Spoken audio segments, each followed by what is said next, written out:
It's Valentine! Works pretty simply. It's recording off of this camera right now, and it's recording off of this microphone. So, just ask questions. When did you start podcasting, bro? I did it before my mission quite a bit. It was fun. I just did it with my buddies. Sweet.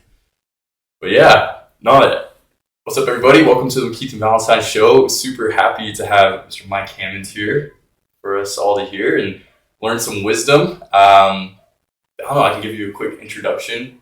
Go for it, yeah. Okay, so Mike, he originally got into door-to-door sales about 24 years ago, 25 years ago, and he was the top pest control rep in the nation for back-to-back years.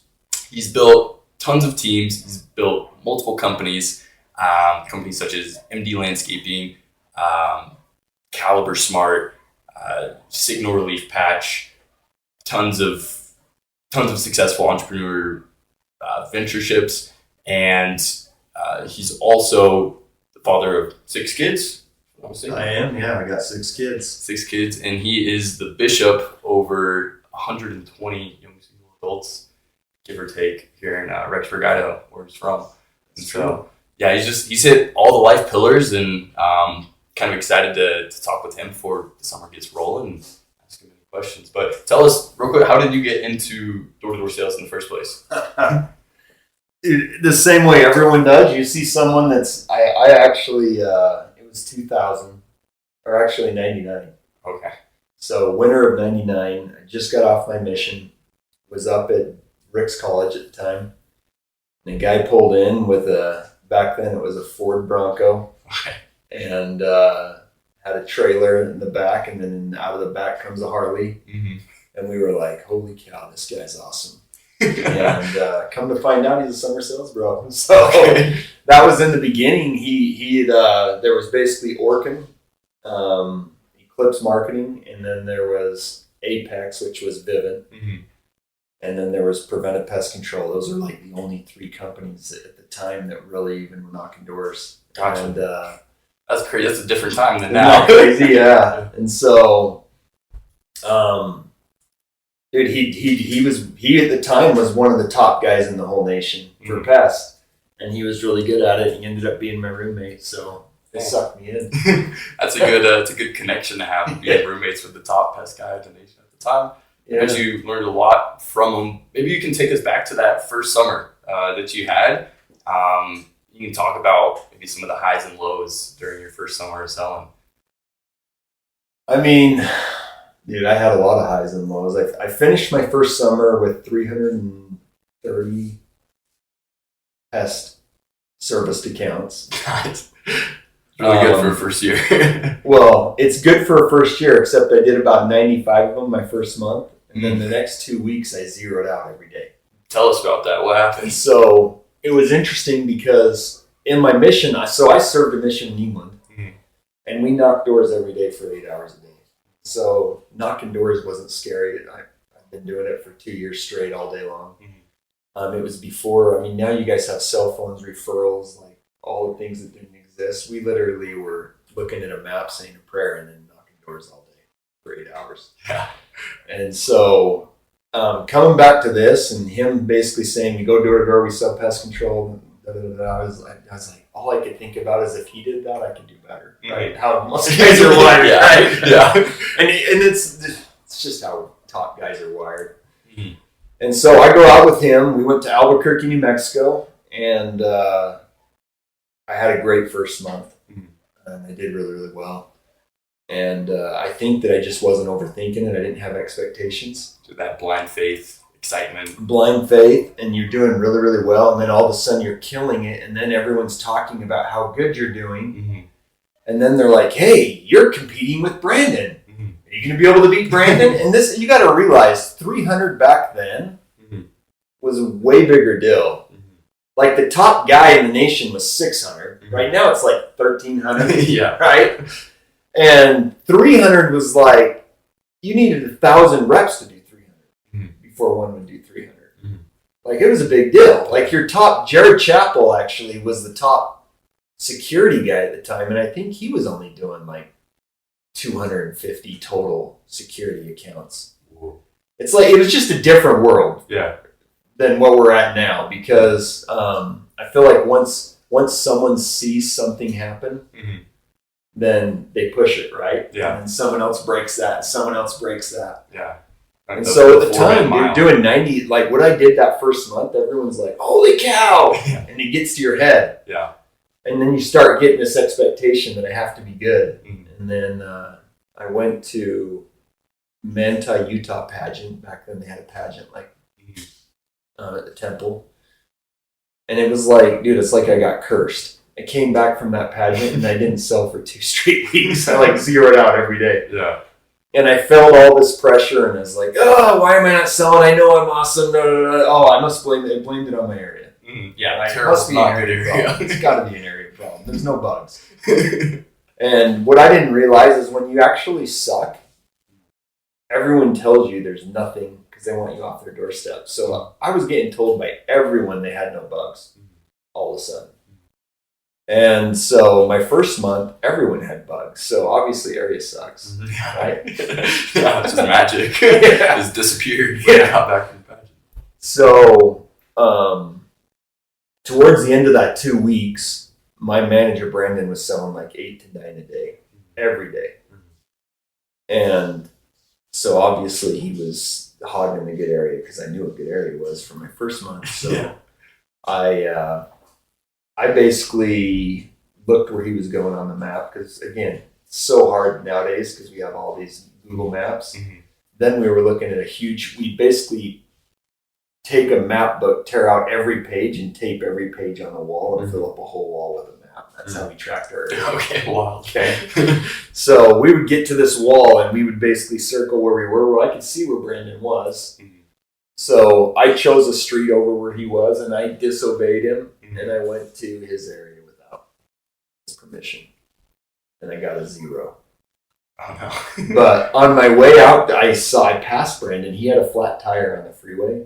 This is my roommate and one of my best friends, and I left him on the freeway, bro. You just drove right past him? So competitive. And I wanted to, I was so annoyed he was beating me every day. I, left him there, and I knew he was there. You were like, yes, I have a chance. I can get ahead of him. So he was out there because I would text him, oh, bro, where are you? Oh, I blew my tire out. I'm on the freeway. Oh, I'm sorry, man. Hopefully you did that. I know he didn't get on the doors till 4 that day, 5 o'clock, which is late because we would get out early. And I came home with a 0. He came home with 10 again. And the next day at correlation, he called me out in front of the whole office. Mike, where'd you knock yesterday? And I avoided it, right? Dude, boy, why does it matter? And he's like, dude, just tell me where you knocked. He's like, Mike, just cut through the crap, pull out your sheet, tell us where you knocked. So I'm like, dude, I went over by you, blah, blah, blah. But I got a 0. No, there wasn't any bugs. And he pulled out his sheet, because then where everything's on paper. And I knocked his actual street. And so he had come behind me, and every person he'd talked to had talked to me and said they didn't have any bugs. And he sold every one of them. And it was probably the best thing that ever happened to me because it's where you have to look in the mirror and own your own crap. Yeah. You have to own the stupid story you tell yourself in your head. And so it was that was the time that I stopped making excuses. And I still finished the summer obviously really, really well, right? Well over 300. Yeah. But I had to learn that lesson. I had to quit making excuses. I had to quit telling myself why people didn't want something. And realize that it's me and my stupidity and things that I'm doing wrong that I need to fix to do better. And so that was a turning point for me for summer sales and a lesson that a lot of reps never learn. Dude, I would bet you that half the reps still justify their suckiness all summer long. We just give ourselves excuses of why we're failing. And it's not a talent gap, right? You have little gaps it's not a talent gap. In fact, you go with the talented guys, it's funny because you follow them all day, the best guys. I don't know how much I heard, because I always made reps follow me. If you sucked, I wouldn't sit in correlation with you. I just made you follow me on the doors for a day. I don't care if you're not making money for 4 days. Yeah. I know that if you follow me for 4 days and you figure out what I'm doing, you're going to be just fine. And I never had a rep do less than 120 accounts, ever. And I think it's just because of that mentality. I didn't let guys sit around, and if they struggled even one day, 0, they were knocking with me the next day for at least 2 hours. Because a lot of it's subconscious. But what's interesting is that reps nonstop would actually always say, like they'd follow you for a day and watch you sell 10. And then they'd be like, because in pest control, you sell 10 to service 7. Like there's a lot of drop off. Yeah. So they watch you sell 10 and then they'd be like, dude, that's crazy. You really don't do anything different than what I was doing. No, you really don't. It's really not that. There's not any secret sauce. Yeah.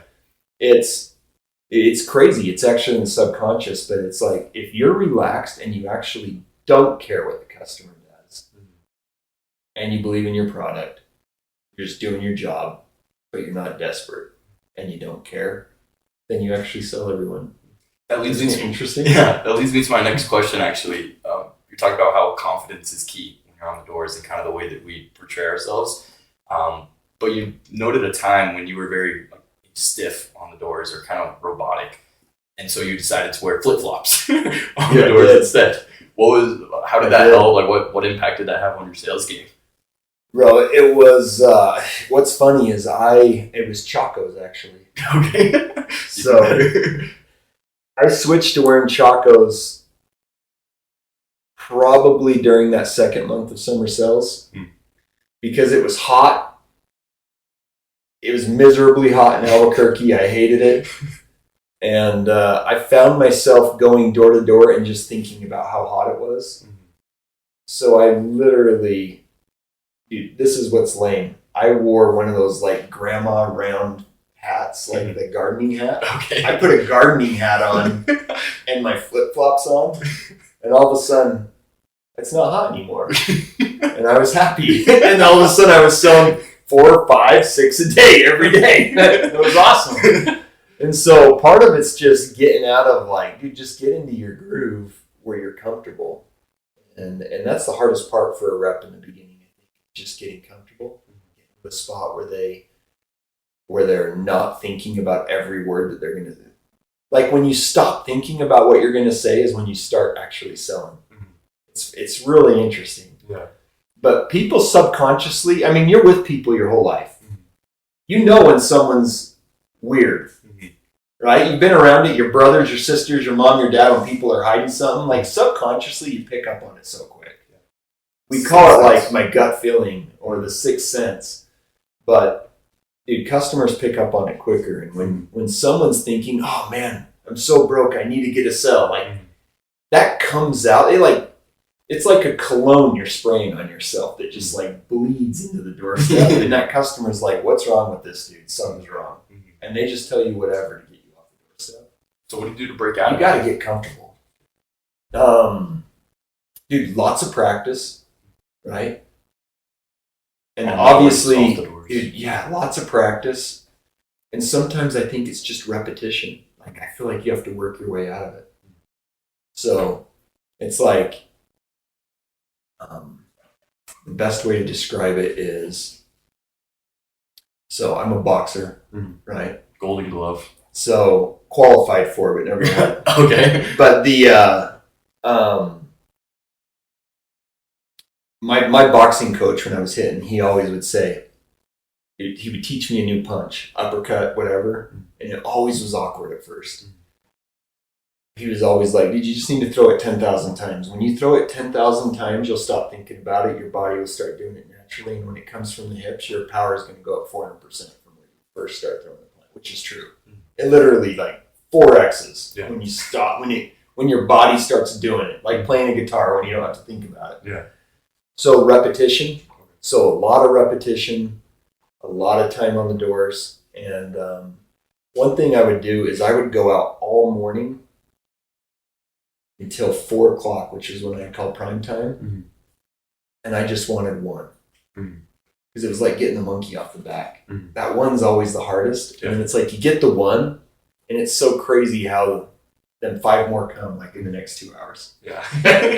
You know what I mean? Yeah. And so I'd always just go out and just get that one. But then after a while, I just knew I was always going to get 3. Like I knew that if 3 was a sucky day, mm-hmm. I'm going to get 3. My floor is 3. Mm-hmm. And so once I was there to that point, I didn't have the pressure. Like I just didn't have the pressure because I knew I was going to get 3. It's just, that's what I got. Mm-hmm. Now I came to realize after mm-hmm. that I think the only reason I never broke 700 is because I always thought, man, you can't do more than 650. That belief. Dude, it's so stupid. Like the last time I went out in Utah when I was older. A guy wanted me to come knock with him. It was in 2010. And I hadn't knocked in 5 years. Because I was running a company. And I went out and I sold 7 in an hour. I only knocked with him for 1 hour and I sold 7. That's insane. And I went home and I'm like, dude, how did I only sell 7 a day before? You know what I mean? So easy. Yeah. But it's like we put these self-imposed limitations on ourselves all the time. And we got to stop doing that. I think. How do we break through? Like, there's a lot of guys that believe I can only get 1, 2, 3 a day, or my cap is 200, 300 in the summer. How do we break through those limitations, and how much effort is required on our part? Dude, you got to spend time thinking about being way better, and then your expectations change. So Charlie Ergen's I don't know what he is now, but in 2012 he was the 18th richest guy in the world. He was worth $20 billion.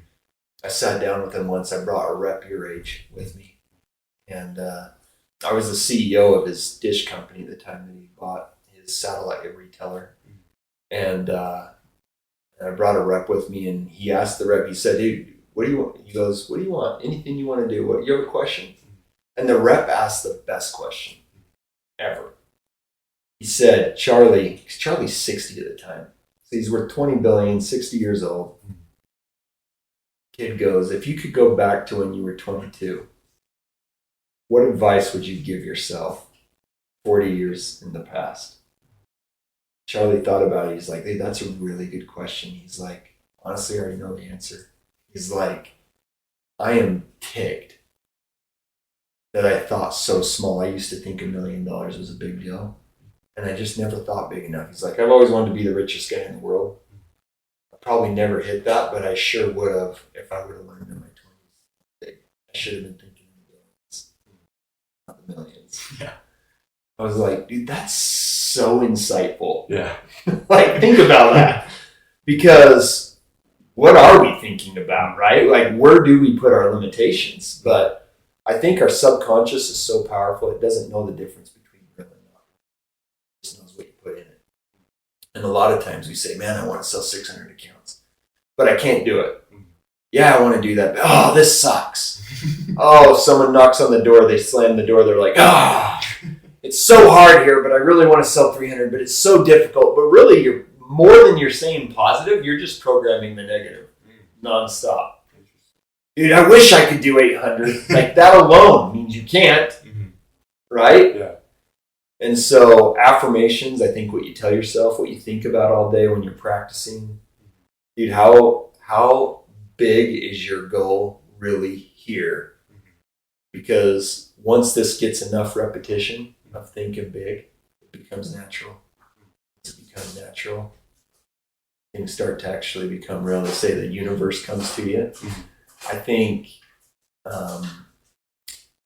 subconsciously you start taking advantage of the opportunities that were always there, but because you were thinking small, you were blind to what was all around you all the time. So you got to have faith.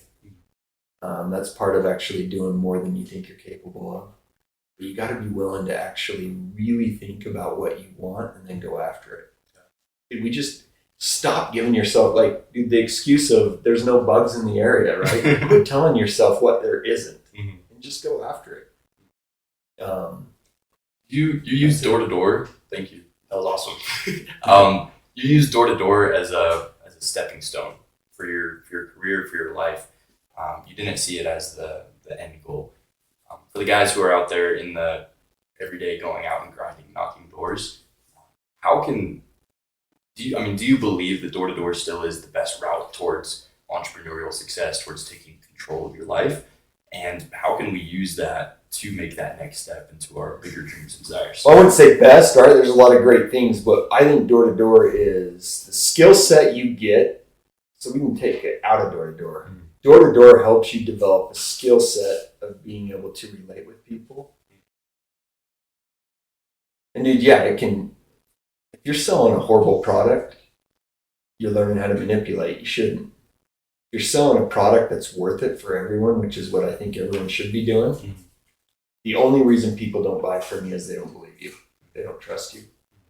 So because you're having to try and get someone to believe you and trust you 80 times a day, over and over and over, repetition, mm-hmm. you develop a skill set that's hard to get in any other business, which is the ability to relate with people, connect with people, and have them trust you.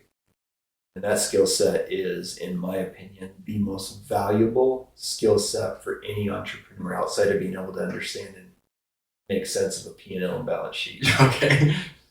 Is the most valuable skill set you need to grow a business, motivate your employee, to create culture, to bring people together, and to get investors to want to invest into your company.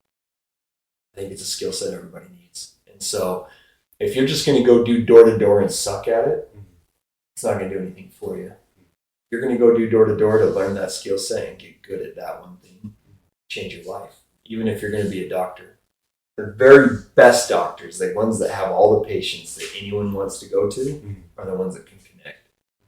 And you have to learn how to connect going door-to-door. I think that's the skill set you want.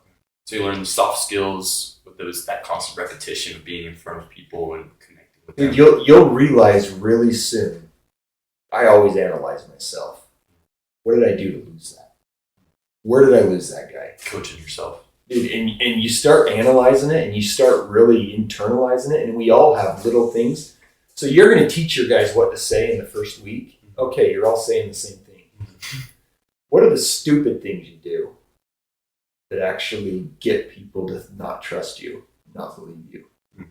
And that's the hardest stuff to figure out. Once you actually figure that out, this job becomes the easiest thing on the planet.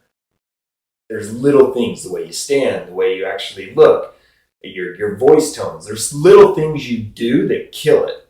And if you start paying attention, you'll realize that and you'll fix those things. And it's now those are fixed not just for door to door, but for any interaction that you have, whether it's at church, whether it's at home, whether it's in the community. And your ability to influence others is enhanced. And I don't think there's very few jobs that allow you to build that skill set like door-to-door does. Because in almost any other situation, you're maybe doing it once a day, twice a day, not 80 times a day. Repetition. So. Thank you. I have like 2, maybe 3 more questions that I really want to hit on.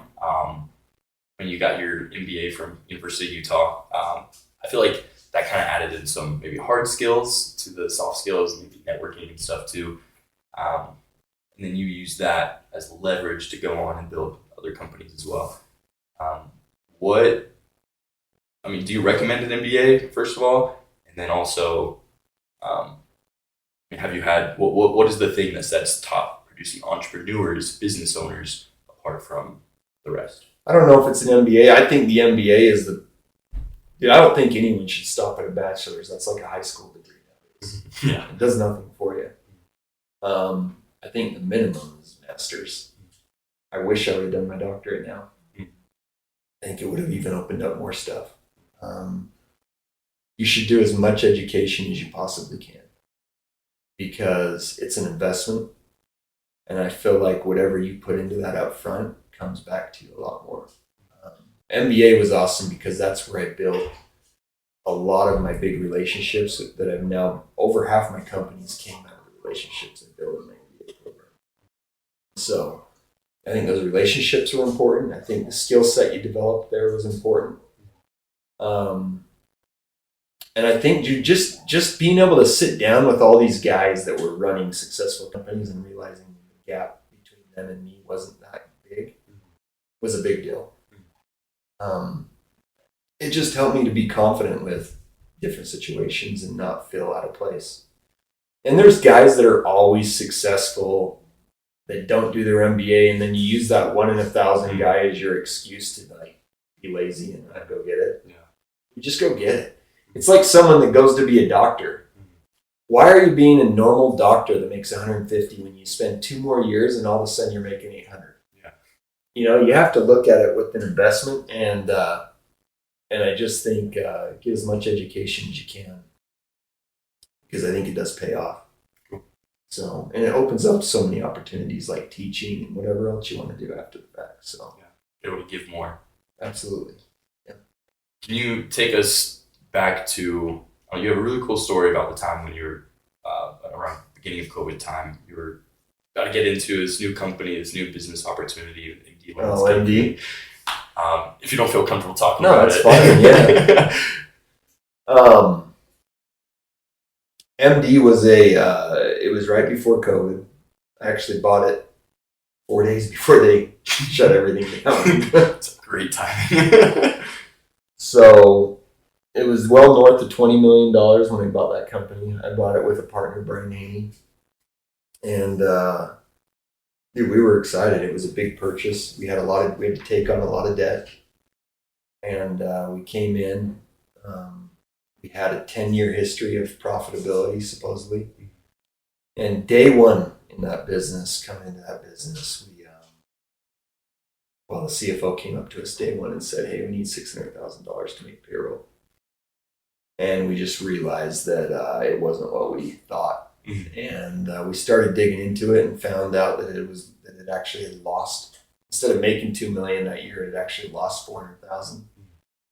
And it wasn't what we thought. And so you're faced with a dilemma, right? You look at it, you're like, oh, do I sue the past owner? Which actually I don't even think it was his fault. There was other stuff going on.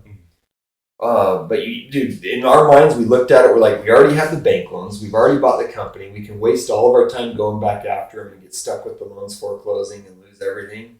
Or we just figure this thing out. And I think that, I don't believe, they say 2 out of 10 businesses make it. I believe it's opposite. I think it's 2 out of 10 business owners have what it takes to be successful. I think it's the people. Because all of my businesses have hit points like this where you're like, am I done? I'm screwed. Like they needed $600,000 to make 2-week payroll. We were losing $40,000 a month. So the next 2 weeks, it would be another $600,000. It's like overwhelming, right? and then we had, at that point, we had $110,000 mortgage payment with all of our debt. And it was crazy. But we were able to, because of our background, we actually were both have our MBAs. We basically went right through the P&L balance sheet. And we noticed that the only way out of this was to double the revenue. And the margins were there per job. It was just the overhead, the huge building, the nursery needed to be way bigger. And so we actually went to the bank and borrowed a bunch more money and told our guys to sell twice as many people. And we finished our first year profitable, and the next one we doubled again, and the next one we doubled again. We had to figure it out, but you're faced with situations, I think, as a business owner all the time where you can either give up, curl under the couch, give up, run away, or you figure out a way to make it happen. And that's another skill set I think you get going door to door. Every day you wake up with a zero. Like you don't have an hourly rate. So you wake up with a big old goose egg. You sell 4, you feel great, you wake up broke, right?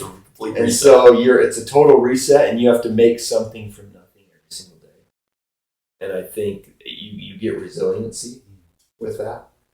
And I think both Brian came from the Vivint world actually, and we both had similar background there. And it was just, instead of giving up, we just looked at what is it going to take, and then you have to have the faith that you can go out and double the sales. But dude, that's what we do, man. Yeah. That's what we do. That's what we've done for 20. We can sell. Yeah. Selling's not the problem, right? And so, just narrow down that problem. Like, oh, I can do that. So I just focus on that. We can do that. We can focus there. We can grow this thing. And it took another $5 million of debt for equipment growth. But dude, it takes risk sometimes but it's calculated. Mm-hmm. And we knew we could pull it off. Mm-hmm. We believed in ourselves. And honestly, we had such a great team. Like our president and MD was the advantage we had at MD is the employees were insane.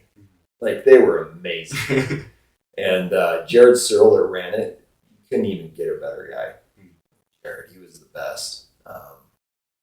But we definitely had to have enough faith to trust that he could pull some stuff off and go out and get the equipment and then help him figure out how to do it. We hired 80 college kids that year to make up the gap. Oh, wow. That's great. And they were the worst. Worst employees ever. But never picked up a shovel. Oh, no work man. ethic. Yeah, I'm like racist against BYU. Yeah. So it was tough, but we made it and we figured it out. And dude, MD's actually like the coolest company ever. I love it. It's my favorite. Yeah. So I love that one. If I'm picking up on two themes here, like persistence and just keeping going. Don't give up. I love that recent Donald Trump, like never, ever, ever give up. And he just constantly, preaches that. And also faith is a big thing for you. For a lot of people, faith is kind of an interesting, maybe a touchy subject for them to talk about. It's very personal for a lot of people. And maybe you could share just with us what role faith has had in your life and in your faith. Dude, even faith's been huge for me, and obviously we're LDS background, right? So I've always tried to prioritize that number one. Even when we were out selling in the summers, my whole office would go to the temples on Wednesday mornings every time. We'd start a little bit later that day because of it. We'd hit the temple at like 6 a.m. So we left our houses at 5. And dude, we've just always believed that if we prioritize the Lord first, he always helps make up the gap. And I think he does that not just in spiritual things, but in all aspects of life. And so that's always been a huge thing for me. And I'm not going to lie, I didn't sleep for months with the MD thing. And I spent a lot of time on my knees praying. But then after you pray, dude, you got to get up and go to work. And it's really a mix of all of it. But I always believed he'd help us out, but then we knew we had to go make it happen too. So, yeah, I don't think you can take those two things apart. And I think where faith really comes in, dude, is I think of the questions. I mean, and there's a lot of non-members out there, but for those that are members, they have these temple recommend questions, right? Are you honest?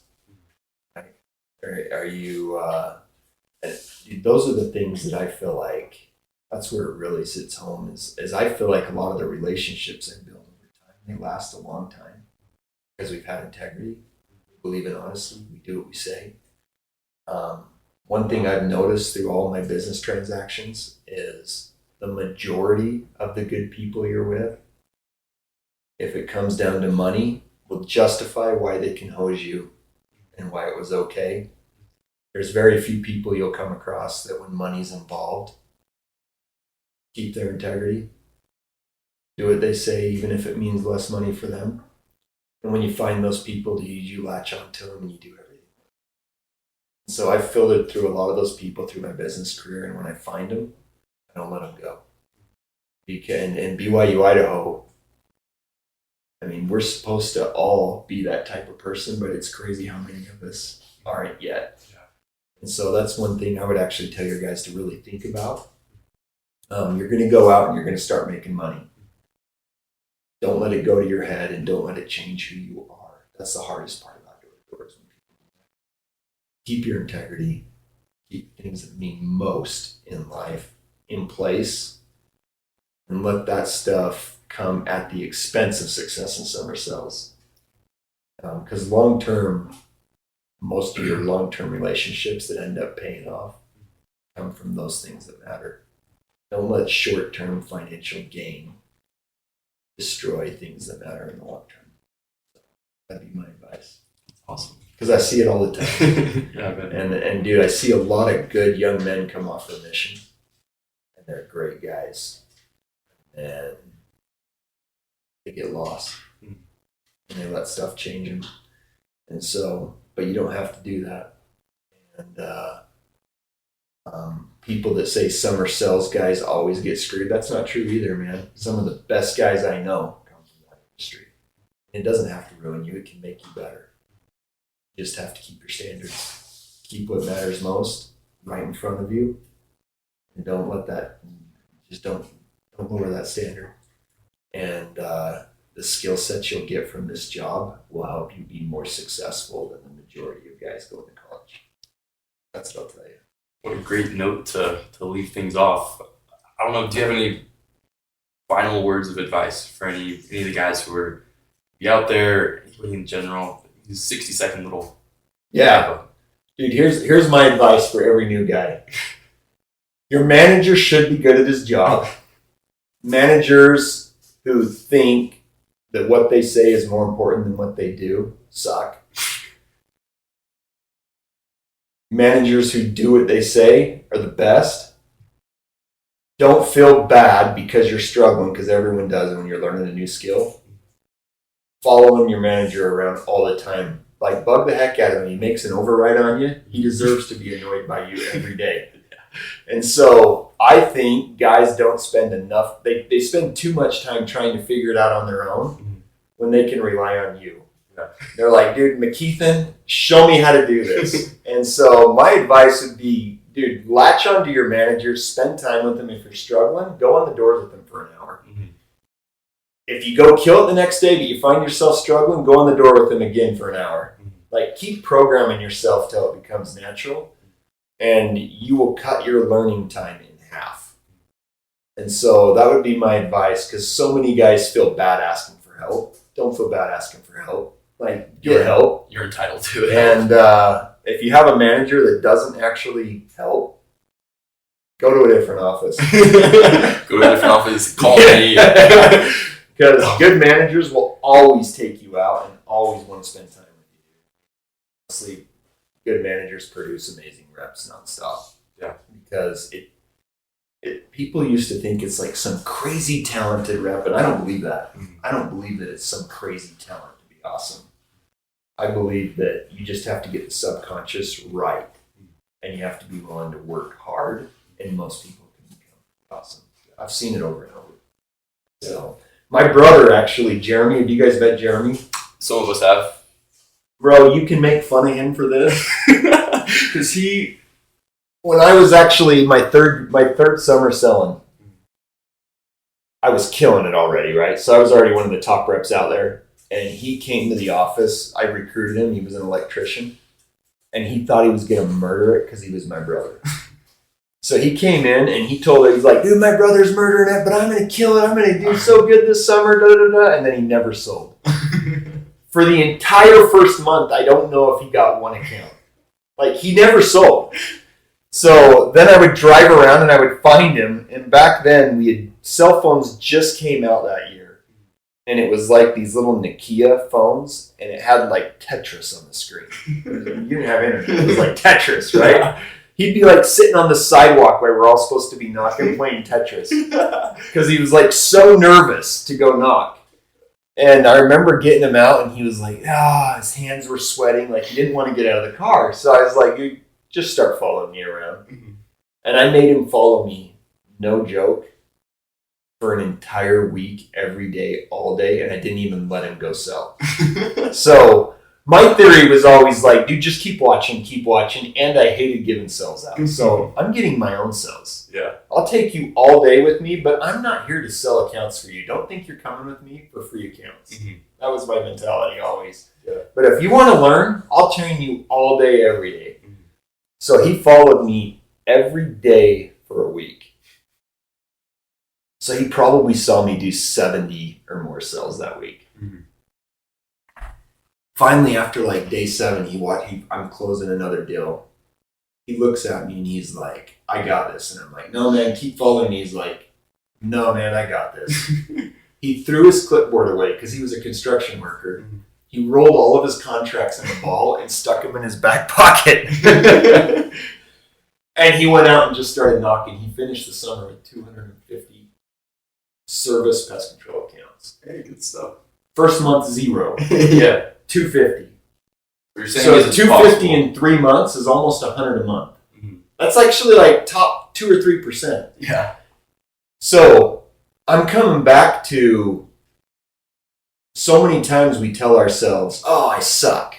Oh, I can't do this. Oh, this is too hard. Dude, yeah, you can. I've watched it over and over, that same scenario just like that. Yeah, you can. And sometimes it just means that you're going to have to spend a lot of time with someone that's doing really well. Because something's wrong in your head and the way you portray yourself on the door, and something's wrong with your confidence. But that's so fixable. But don't feel bad asking your manager for help, because your manager can spend 7 days straight with you if that's what it takes for you to take off and kill it. And dude, Jared runs now 3 of my companies. That was the best investment I ever made, right, as a manager. Yeah.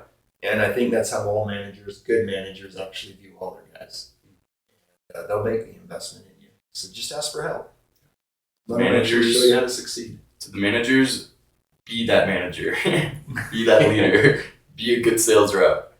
Put your guys first. That's it. Awesome. Well, thank you so much, Mike. I really appreciate this. Thank you for your time. Okay. It was a pleasure. All right, bud. See ya. Your time is up, my time is now. You can't see me, my time is now. Alright guys, if you liked the video, be sure to like, comment, and subscribe. Also, if you know any business owners, entrepreneurs, anybody who's had success in the personal development space, shoot them my way. I would love to interview them so that the public as a whole can feast on this knowledge. But yeah, really appreciate Mike being on the episode. He's a genius. I will definitely be listening back to this for my own sake. And yeah, hope you guys enjoyed, and see you next time. Stale competition. I got the whole